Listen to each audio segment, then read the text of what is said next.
Damos inicio al conversatorio referente a los temas centrales de los 10 libros de esta colección Bogotá Humana, con la participación del señor alcalde mayor de Bogotá, Gustavo Petrurrego, Gerardo Ardila, secretario distrital de Planeación, César Caballero, director de Cifras y Conceptos, y Luis Guillermo Plata, presidente de la Fundación Pro Bogotá. Modera Gerardo Ardila, secretario distrital de Planeación. Bueno, muchísimas gracias, señor alcalde, y muchísimas gracias a todos ustedes. De entrada, muchas gracias, César. Muchísimas gracias, Luis Guillermo. Para mí es verdaderamente satisfactorio y es un gran placer poder tener la posibilidad de dialogar con dos personas que no vienen precisamente de la izquierda, aunque son dos personas a quienes hemos conocido como demócratas y con quienes tengo la seguridad de que podemos conversar sobre estos temas con puntos de vista diferentes, pero encontrando siempre la posibilidad de enriquecimiento para todos nosotros en términos de una comprensión mayor de nuestra realidad. De manera que yo les había pedido un trabajo titánico y les agradezco que no me hayan dicho que no. Yo les dije, ustedes no presenten un libro, hablemos de los 10 y vamos a hablar de los 10. Claro, les dije, ustedes tendrán libros que prefieren a otros dentro del paquete, pero no los invito a hacer la presentación de un libro porque necesitaríamos mucho tiempo, sino hablemos de lo que implica esto para la ciudad y generemos un diálogo sobre las ideas generales que el alcalde acaba de plantear en términos de lo que ustedes encuentran en este trabajo. Yo voy a empezar por pedirle a César, por favor, una idea general sobre el trabajo, sobre el paquete que le acabamos de enviar, teniendo en cuenta que naturalmente hemos hecho un esfuerzo muy importante en la ciudad para tener una cantidad de índices que nos permitan medir cosas, para tener cifras que nos permitan hacer un balance en la manera como la ciudad se va transformando a través del tiempo, y seguramente el año entrante tendremos que presentar esta misma biblioteca, pero con los datos de este año que ya vamos a tener disponibles. Gobernador, avanzando con nuestra encuesta multipropósito y avanzando con, yo vi a Gustavo, con el IDECA en toda la región, es decir, vamos a tener datos nuevos y vamos a tener la posibilidad de contrastar esos datos con los que ya vienen en lo que estamos entregando hoy. Y desde luego también vamos a tener la posibilidad de discutir una cosa importantísima, los conceptos que vienen ahí. Yo no estoy hablando de cifras sin conceptos, por si acaso, pero desde luego los conceptos que vienen involucrados en esta propuesta de presentación y de diagnóstico de la ciudad. Entonces, César, muchas gracias por su tiempo, gracias por haber aceptado estar con nosotros y bienvenidísimo a la Bogotá Humana. Gerardo, muchas gracias, señor alcalde, muchas gracias por la invitación. Doctor Luis Guillermo Plata, muchas gracias. Señor gobernador Álvaro Cruz, a quien me honra acompañar en el seguimiento de sus metas estratégicas. En la oficina recibimos los 10 libros y le pedí a 3 personas que me ayudaran a hacer como unas notas de resumen. Yo leo rápido, pero no tengo la capacidad de leer no tan rápido. Tengo unas notas que, debo decir, me prepararon y quiero comentar que cuando Gerardo me llamó y me contó el tema, pues esto es para mí un tema realmente personal y quiero referirme inicialmente a 2 de los textos, al texto sobre demografía y al texto sobre estratificación. Y quiero explicar por qué para mí esto es un tema personal. Yo hoy tengo 44 años y tengo la meta de vivir 100 años. Para lo cual, quienes me han visto a lo largo de mi vida, sabrán que en algún momento pesé 106 kilos, hoy estoy pesando 84. Y lo que finalmente me ayudó a bajar de peso no fue una medicina, no fue un tratamiento, fue una aplicación que me ayuda a contabilizar las calorías que consumo, las calorías que quemo, y me establecí unas metas. Y tengo diariamente un monitoreo de lo que hago. y me peso y sufro, porque los gorditos necesitamos apoyo social. Es que nos dicen, va bien o va mal. Demográficamente la ciudad está cambiando más rápido de lo que todos ustedes creen. Y cuando yo digo que yo aspiro a vivir 100 años, quiero decirles que el censo del 2005 identificó 1.200 centenarios en Colombia y todas las proyecciones hablan de que la población colombiana, que va a llegar a los 100 años, es enormemente creciente. De hecho, acudí a un especialista, es un médico especialista en envejecimiento, él hoy tiene 52 años y aspira a llegar a 130, y con seguridad los hijos de la generación que estamos acá van a tener muy buenas probabilidades de llegar a eso. Para que ustedes piensen lo rápido que está cambiando la demografía, la esperanza de vida de Colombia de 1910 era de 38 años.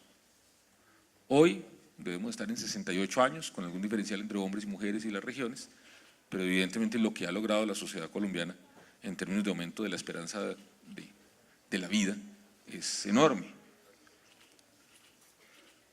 Bogotá está creciendo o ha crecido desordenadamente, pero sí ha mejorado la calidad de vida de los que estamos acá.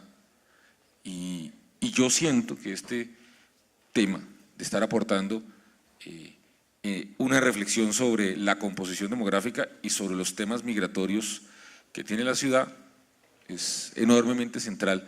Y cuando vi los temas y las tablas, dije, bueno, yo por lo menos lo leo con ese optimismo. Si ustedes se toman el trabajo luego de volver a leer las tablas y lo que está en ese libro, se van a dar cuenta que la idea mía de que un grueso número de bogotanos, mucho más que otras ciudades, empiece a lograr 80, 90 años, 95 años, es mucho más cercano de lo que nosotros creemos.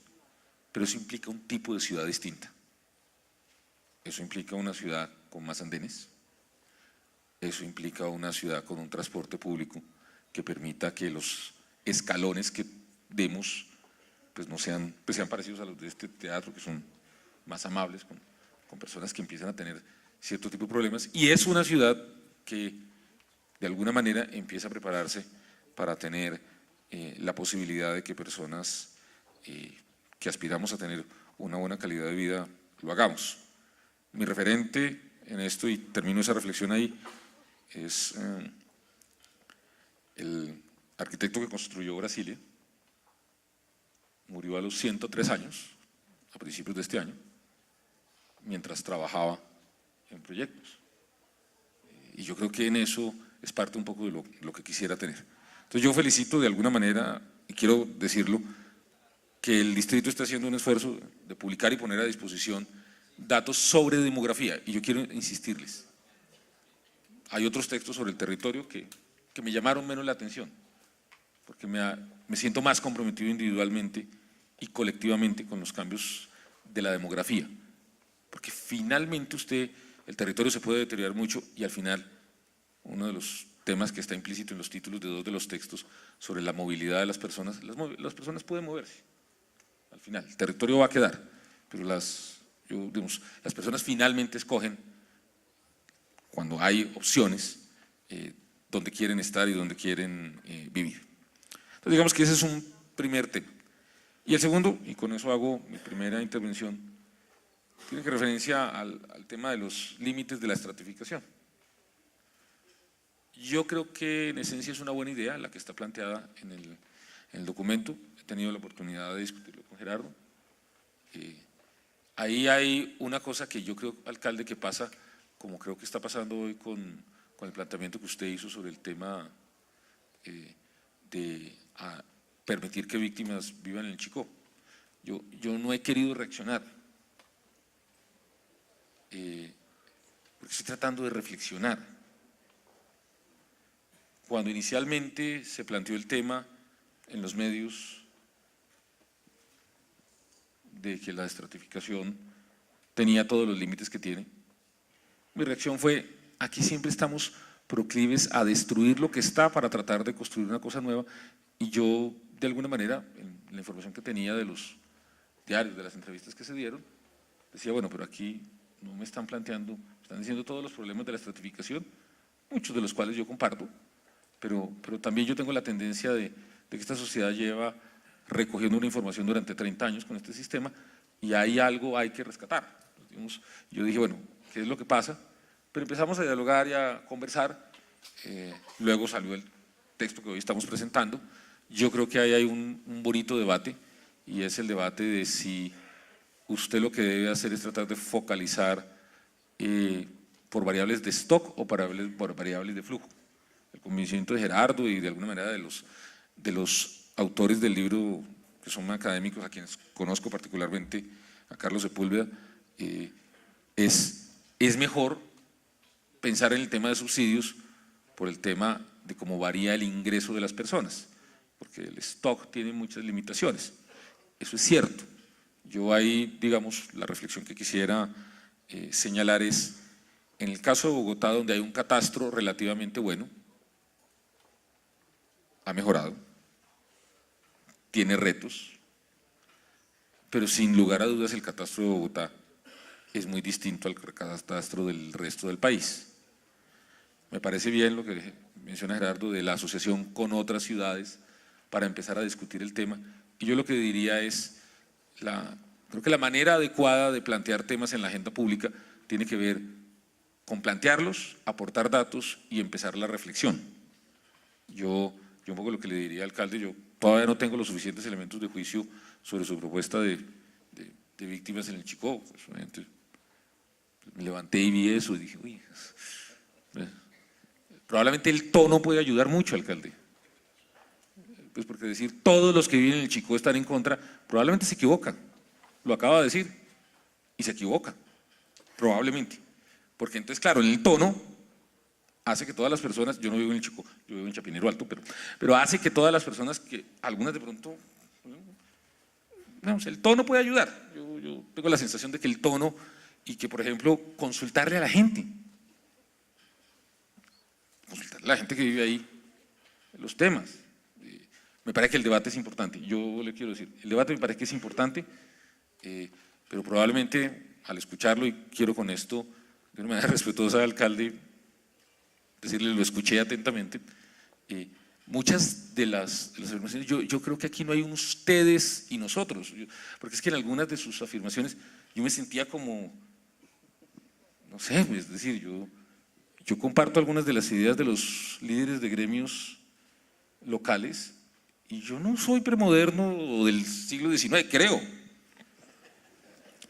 pero en algunas ustedes sienten que si yo comparto esas ideas, entonces estoy allá. Y no, Pere, también, Pere, suavecito. O sea, no, o sea, tráteme, o sea, hay muchas ideas que yo comparto, alcalde, yo comparto con usted algunas de las ideas, pero creo que si el tono es de venga, discutamos el tema, venga, lo dialogamos, puede ser un tono en que se logren tender puentes y lograr, digamos, medidas que puedan ser aceptadas fácilmente. Yo simplemente quería decirle que lo escuché atentamente y que en algunas de las afirmaciones que comparto con usted, entonces quedé como, ¿qué diría usted? Posmoderno, y en otras que no comparto, quedé premoderno.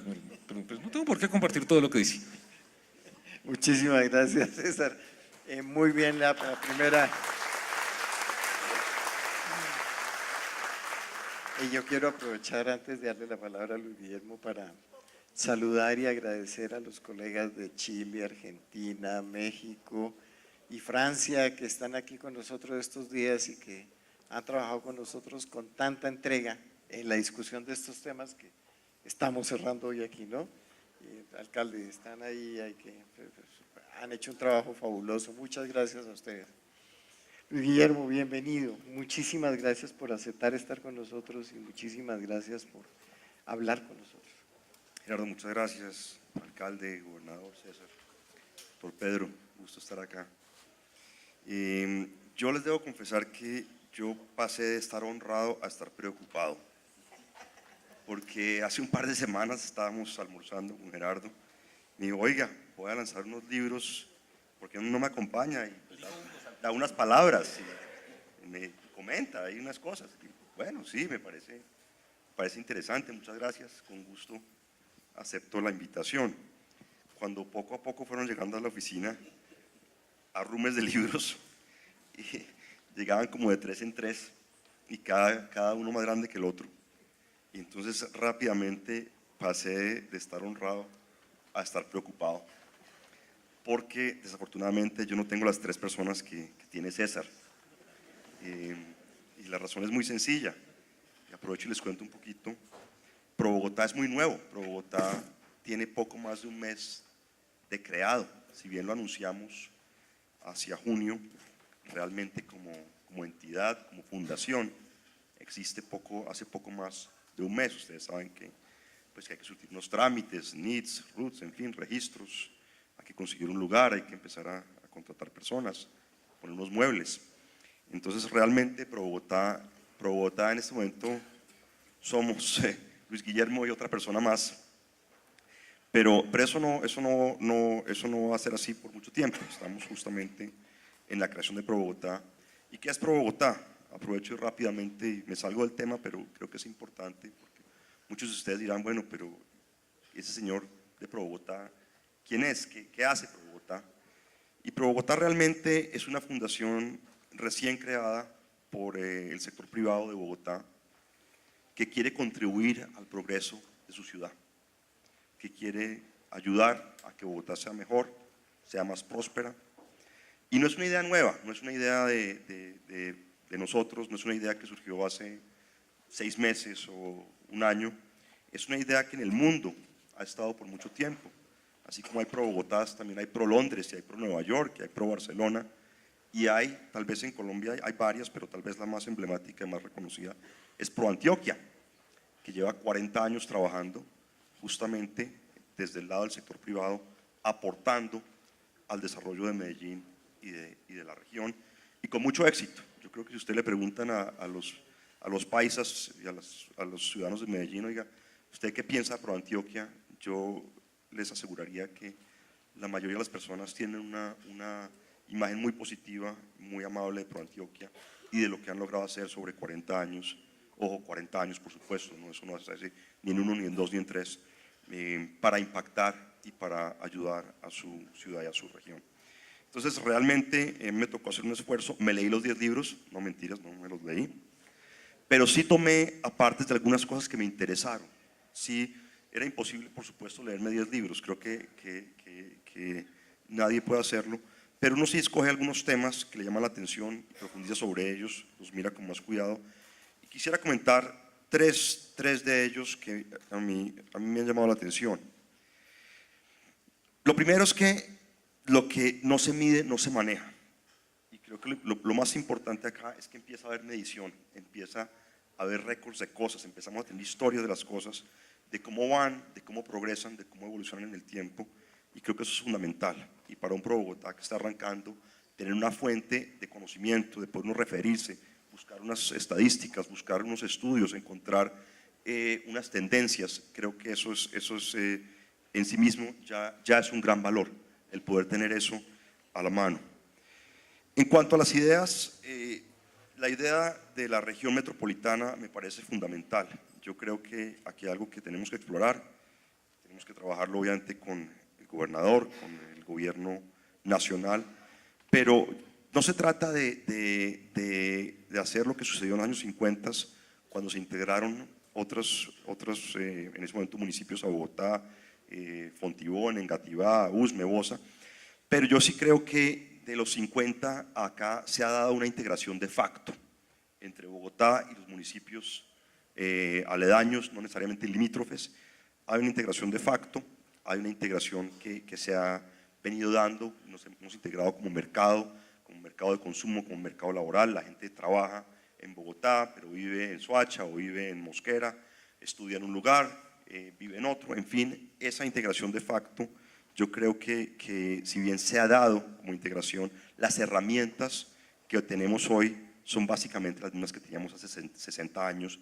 Me parece importante que eso tenga que ser reevaluado, que miremos cómo se debe dar esa integración, cómo se puede ordenar y cómo se puede trabajar más eficazmente entre Bogotá los municipios cercanos, obviamente la gobernación y por supuesto el gobierno nacional. Creo que eso es fundamental y creo que en ese sentido, si se logra una mejor articulación, va a poder atacarse todos los problemas de una manera mucho más efectiva que lo que es hoy. Ya cursa en el Congreso de hace un par de semanas un proyecto de ley de área metropolitana. A mi juicio se quedó un poco corto porque realmente está hablando de Bogotá y de Soacha, y yo creo que pues ya haciendo el esfuerzo de llevar un proyecto de ley, creo que debería ser un poco más amplio y debería contemplar otros municipios también. Ese es un punto que me parece importante, me parece un punto que se debe discutir. Otro punto que me parece muy importante es el tema de estratificación versus avalúo. Creo que el tema de estratificación se volvió un tema odioso, eso de que yo soy 4, tú eres 3, o este es 6, o eso es una cosa odiosa. Si bien sirve un propósito de subsidios cruzados, pues realmente es odioso. Y también es como disparar con escopeta, no decir, mira, esta zona es 6, esta zona es 5, esta zona es 4, esta zona es 3, esta zona es 2 o 1. Creo que es poco preciso y realmente si uno se mueve a un sistema de avalúo, pues empezamos a trabajar con mira telescópica, es decir, empezamos a identificar en cada propiedad cuánto debe pagar, cuánto debe contribuir.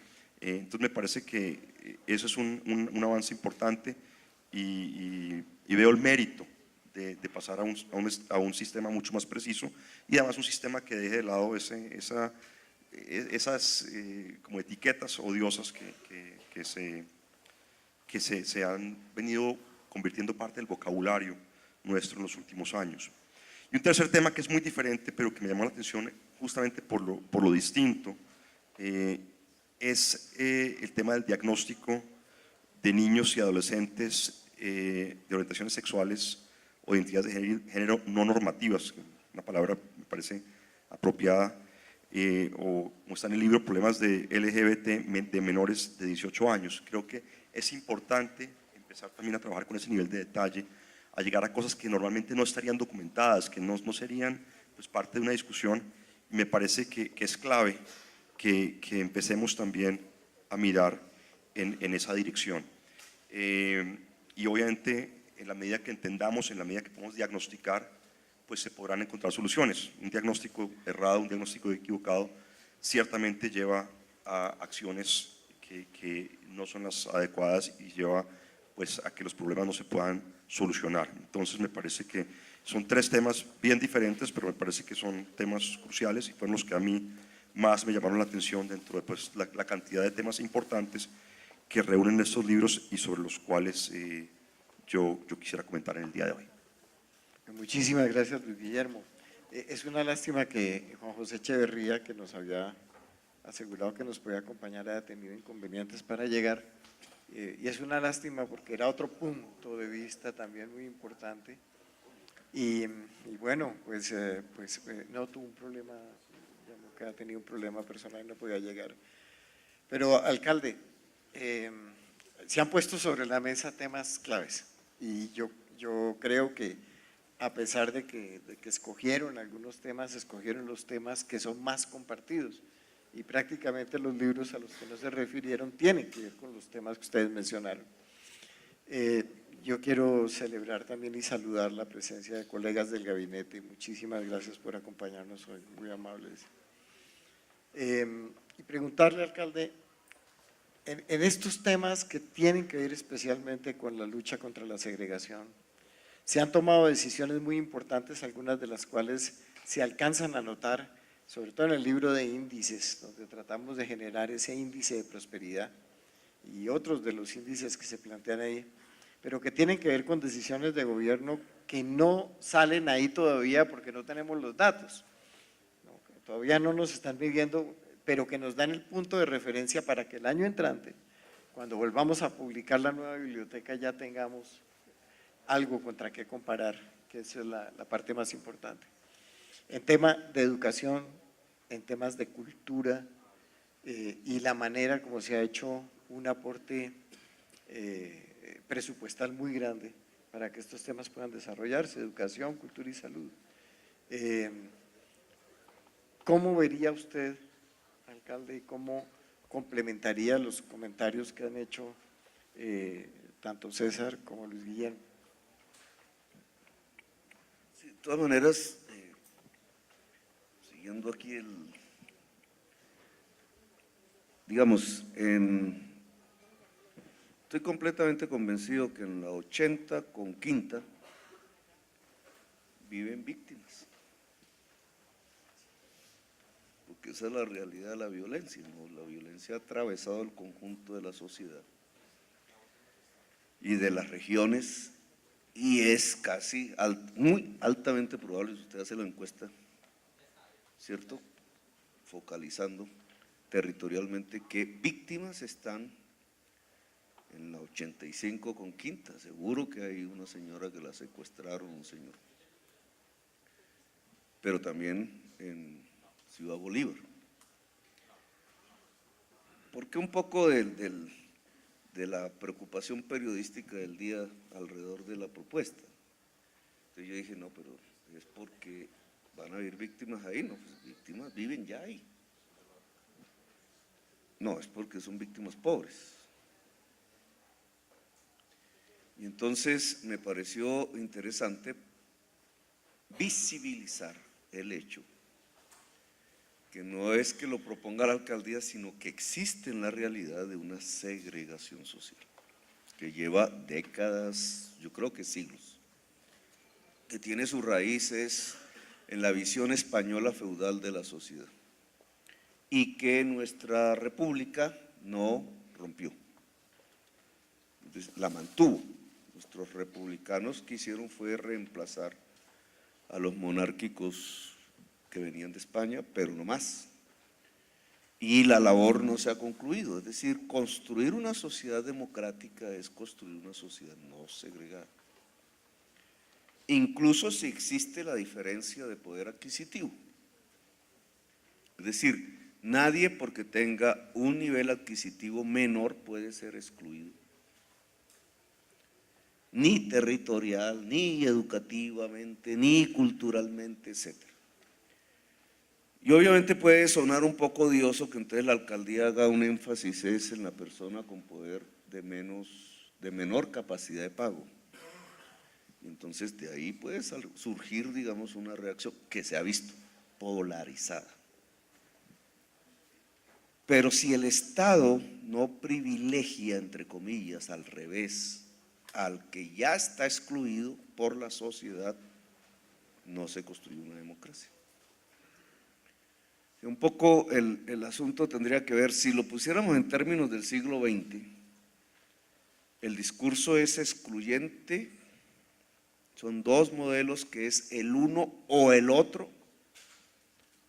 Entonces la izquierda te diría en el siglo XX, ustedes, la derecha, producen, no me refiero a usted, producen, estoy hablando esquemáticamente, producen riqueza pero no la distribuyen, entonces producen desigualdad social. Y el otro diría, ustedes distribuyen la riqueza y no producen riqueza, luego empobrecen la sociedad. Y pondrían ejemplos. Pero eso no sería un debate académico en el siglo XX. En la realidad, ese debate en el siglo XX fueron guerras. Es decir, era lo uno o lo otro. Guerras que todos conocimos y de las que Colombia hizo parte. Guerras que terminaron con un fascismo negro por el lado europeo, que vino a Colombia además y se quedó en Colombia, y un fascismo rojo que se destruyó finalmente, pero que tuvo quizás su peor escenario en Pol Pot. Pero ese es el siglo XX. Ahora está un debate en el siglo XXI, de nuevo es un debate, sobre todo en la sociedad colombiana, porque nosotros estamos en guerra y somos una sociedad profundamente desigual. Pero aquí se trataría, en el caso de Bogotá, que no es que sea nuestro experimento, todo siempre, la vida humana es un experimento, pero la ciudad de Bogotá ha demostrado construir riqueza y distribuirla. Si esa situación se prolonga en el tiempo, la ciudad de Bogotá demostrará cada vez una mayor calidad democrática. Y obviamente en un contexto diferente, pues tiene un papel un poco explosivo, pero en realidad es un camino de consenso, de consenso no tanto de unanimismo, sino de lograr una visión común, a pesar de las diferencias.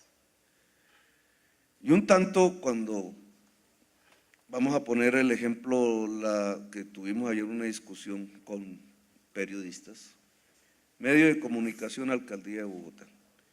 ¿Qué ha existido? Pues al principio, en realidad, un medio de comunicación que silencia a la alcaldía, una alcaldía que trata sin el medio de comunicación de comunicarse. Y una enorme confusión en la opinión pública, que se polariza además. Pero ¿eso qué efecto va a tener? Que el propietario del medio de comunicación aprende que la alcaldía no es su enemigo, sino que muchas cosas que propende la alcaldía son realizables y que él puede vivir en esas cosas realizables. Y la gente que se mueve en la alcaldía aprende a que puede haber una prensa independiente que todo el tiempo esté criticando, como debería ser. Esa es una construcción democrática. Pero eso no surgiría como construcción democrática si lo que tuviéramos es una prensa comprada por la alcaldía que siempre le dice alabanzas al alcalde, o un alcalde que solo sigue lo que diga la agenda de la prensa y entonces no se atreve a producir innovaciones. Digamos, esto reflejado en el tema social, ¿qué significa? Visibilizamos la travesti, le damos poder.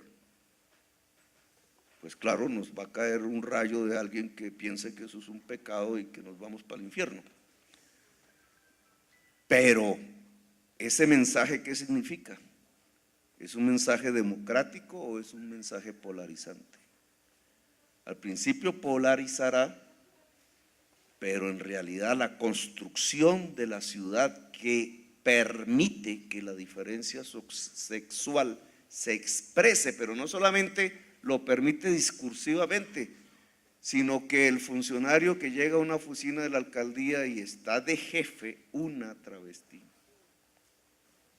y le hace caso porque es su jefe o discute con ella de tú a tú conceptualmente de turismo, por ejemplo, pues va aprendiendo una construcción democrática que no la tendría si eso no se produce en la sociedad. Ahora, este tema aquí, si hablamos entonces de la persona de baja capacidad de pago, entonces, ¿qué pasa si la persona de baja capacidad de pago se sube al bus Transmilenio? No sé si tengamos esos datos aquí, pero ¿qué estaba sucediendo con el sistema Transmilenio? Que era el mal llamado, porque se sigue usando así, estrato 3. Estrato se está volviendo casta social. Por tanto, ni es republicano, ni es democrático, ni es humano, eso no es. Pero entonces el bus, por su precio, por la forma, su geografía, era estrato 3. Los pobres no toman el bus. Las encuestas que se hicieron al respecto dijeron que la mitad de los viajes en Bogotá diarios son de caminantes. Y la encuesta, cuando estratifica a los caminantes, entonces descubre que la inmensa mayoría es estrato 1 y 2. Y entonces no lo hacen por deporte, sino porque les toca. Y descubre un indicador que a nosotros nos sorprendió, la encuesta 2011, que es la persona que está en el estrato 1 tiene en promedio 0,8 viajes motorizados al día. ¿Qué significa eso? Que ni siquiera llega un viaje en un bus. 0,8. Y entonces viene una pregunta económica. Si la persona con muy baja capacidad de pago no puede subirse a un bus, ¿va a salir de la pobreza? En una ciudad. La ciudad, por definición, es la oportunidad de progresar.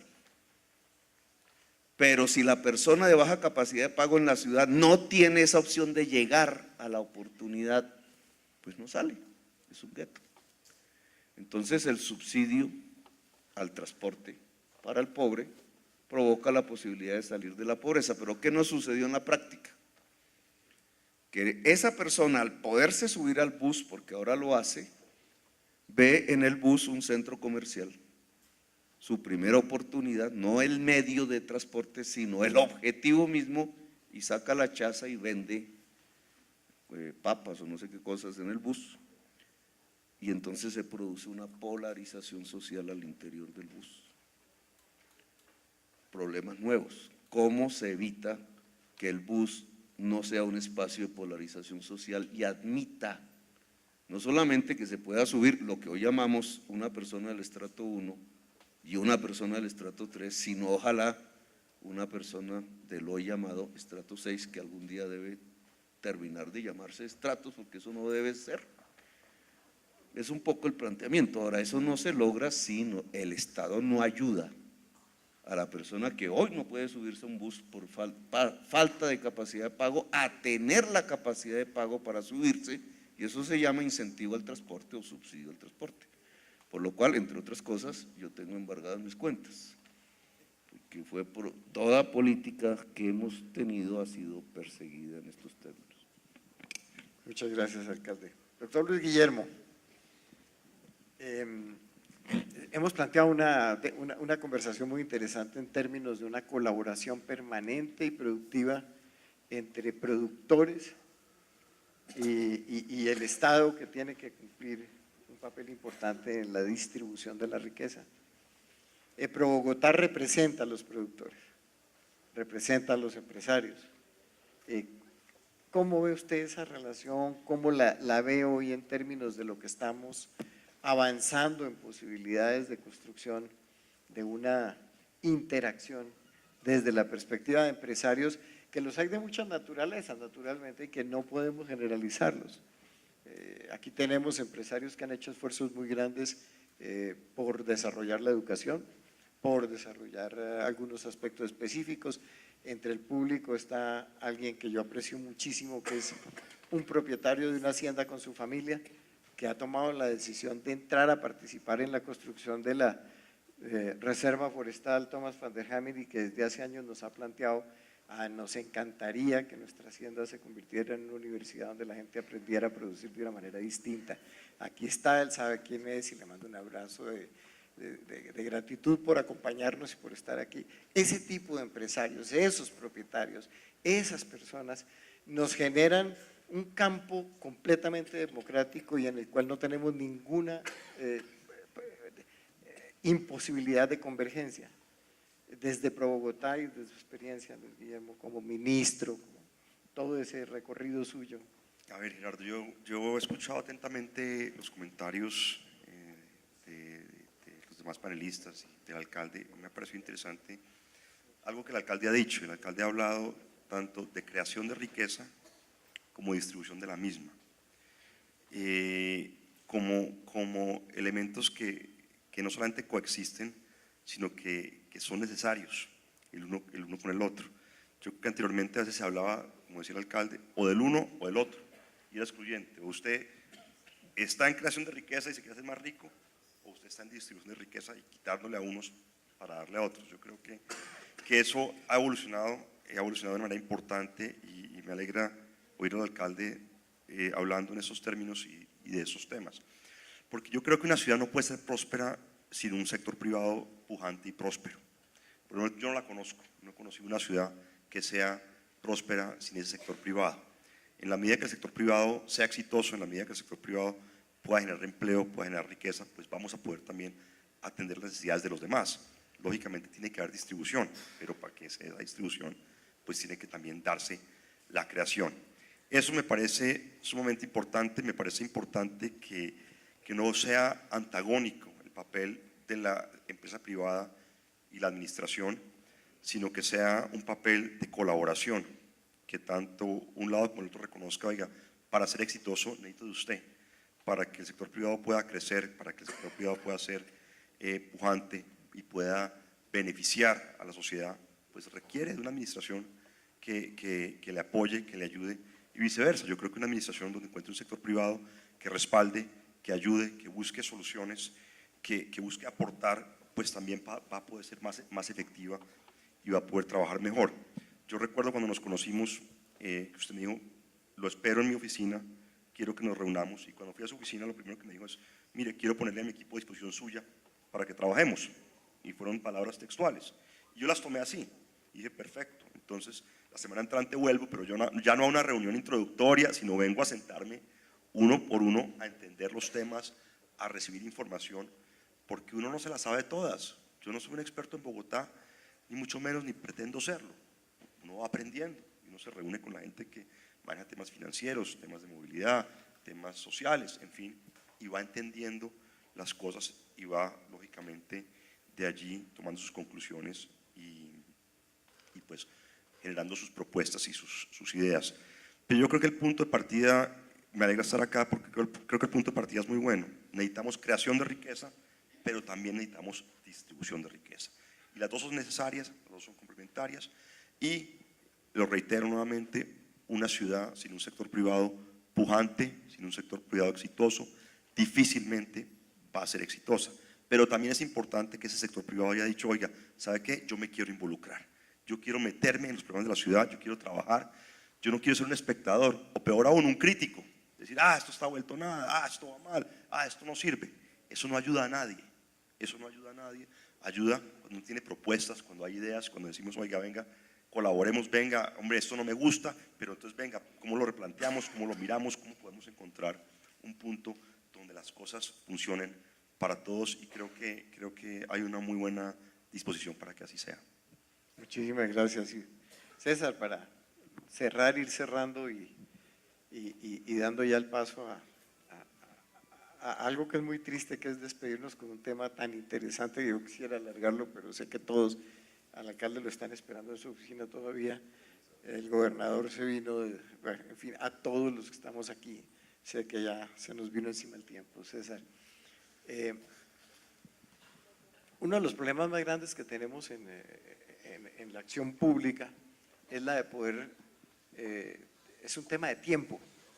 Los tiempos de la política, alcalde, los tiempos del capital no son los tiempos de la democracia. La democracia exige tiempo para discutir, para debatir, para volver a mirar, y desde luego no son los tiempos de la academia de la producción de la información y de la interpretación de la información. Y sin embargo nosotros tenemos que hacerlo todo al mismo tiempo. Convertir un tiempo en un tiempo elástico, que se adecue a las necesidades inmediatas, porque algo que me ha impresionado notablemente, por lo menos de mi equipo en planeación distrital, y que sé que es muy común a los funcionarios públicos, es la capacidad de producir conocimiento y de actuar en consecuencia en tiempo récord. En la universidad yo le pido a alguien que me tenga listo un documento y se demora 3 semestres, más o menos, en promedio. Aquí lo necesito para dentro de 3 días y queda, y está hecho, y discute los temas fundamentales. Y me implica un equipo de pensadores que generaron el decreto que usted tiene después que ver y firmar, en un tiempo muy rápido, previendo todos los problemas que puede generar, poniendo sobre la mesa toda su experiencia.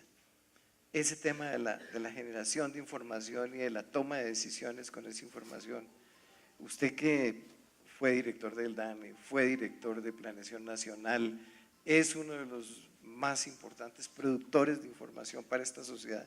Hoy en día, gracias a lo que usted dice, se toman decisiones importantísimas. Usted le ha acertado a las elecciones de una manera impresionante, y eso es porque sabe hacer el trabajo. ¿Cómo ve lo que estamos haciendo y ese esfuerzo que hicimos por generar un libro de índices de Bogotá, que además es el más grande, ¿no? El más grueso y el que tiene un esfuerzo más complicado?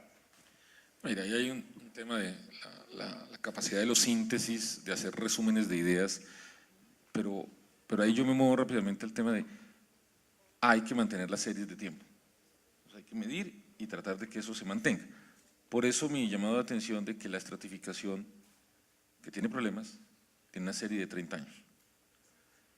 Esta discusión, yo por ejemplo creo que el NBI que reflejaba de alguna manera la pobreza de Colombia de 1973 cuando fue generado, debería, y creo que hay discusiones en camino, a ser reemplazado o por el índice de condiciones de vida o por el índice de pobreza multidimensional, que reflejan mejor la situación hoy de Colombia. Pero eso no debe llevar a que dejemos de producir el NBI y nos olvidemos o lo destrocemos totalmente. Entonces, un poco, ahí está como toda la discusión de, usted tiene un esfuerzo de muchos seres humanos, de muchos bogotanos. Yo en algún momento hice cosas con el catastro del distrito, es un gran instrumento muy distinto al de otros. Ojalá el gobernador de Cundinamarca pudiera contar en sus municipios con un catastro como el de Bogotá, eso no existe, digamos. Pero dicho eso, quiero terminar con esa discusión que planteé en la primera, es la diferencia de si usted parte de la política pública la va a utilizar para afectar el stock o el flujo de las personas. La recomendación de ustedes, digamos, de alguna manera, en el tema de estratificación, pasar al avalúo para ir más al flujo, es una recomendación que yo creo que está bien, yo creo que es el sentido. Pero si usted lo mira en el mediano y largo plazo, usted también tiene que empezar a reconocer que este país ha avanzado mucho, que este país no es medieval, que ha habido prácticas medievales y que tenemos problemas todavía muy grandes, sí. Pero este es un país que en el mediano plazo la gente progresa, todos estamos progresando. Yo alcalde, usted no lo sabe, pero yo nací en Fontibón, en un inquilinato. Mi papá estudió de noche en la Gran Colombia. Mi mamá orgullosamente se graduó hace 3 años de la Universidad Nacional Abierta a Distancia. Y yo he llegado muy lejos. Yo aquí veo a una persona que nació en San Juan de Río Seco, que a mí me cuesta trabajo saber dónde queda en el mapa. Y ese señor hoy está como gobernador de Cundinamarca. Yo veo a don Pedro Gómez, que nació en Cucunúa y que ha construido y ha hecho cosas. También aquí hay una persona, Jaime, que nació en Boavita, ¿cierto? En Boavita, Boyacá, y pudo hacer muchas cosas. Y el caso suyo, usted nació en la costa, en Ciénaga de Oro, y aquí está. Y yo les digo, ¿cuántos de ustedes, sus abuelos, eran analfabetas? Mi abuelo era analfabeta. Uy, o sea, yo soy el que viene más… Ninguno. ¿Cuántos de ustedes, su abuelo, era analfabeta? ¿Cuántos de ustedes tuvieron el momento de nacer papás que tuvieran título universitario? Yo no. ¿Y cuántos de ustedes hoy tienen título universitario? Mire, la clase media colombiana está creciendo.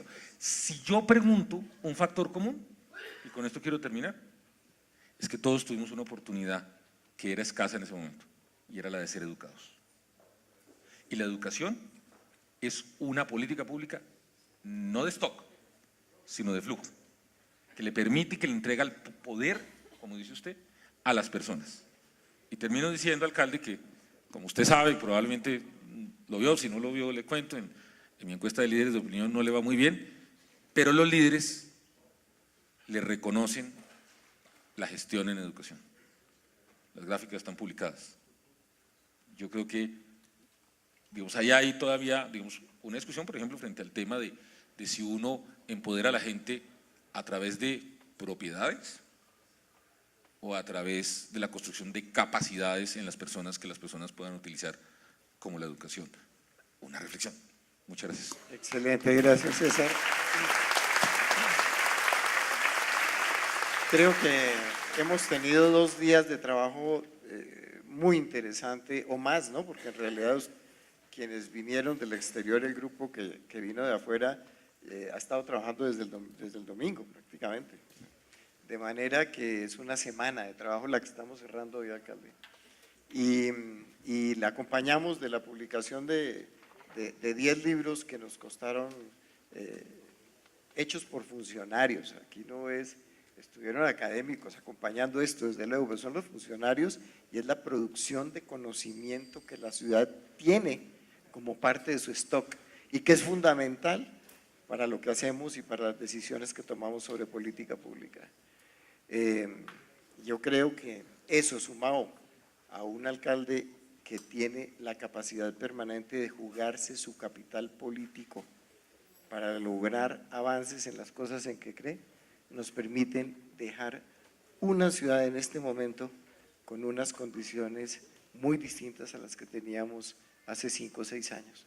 Y eso es importantísimo para todos nosotros y creo que nos permite esperar con muchísima esperanza y con muchísima ansiedad el próximo paquete de libros que vamos a estar entregando probablemente dentro de un año. Alcalde, muchas gracias a ustedes y muchas gracias, gobernador, don Pedro, a todos por acompañarnos.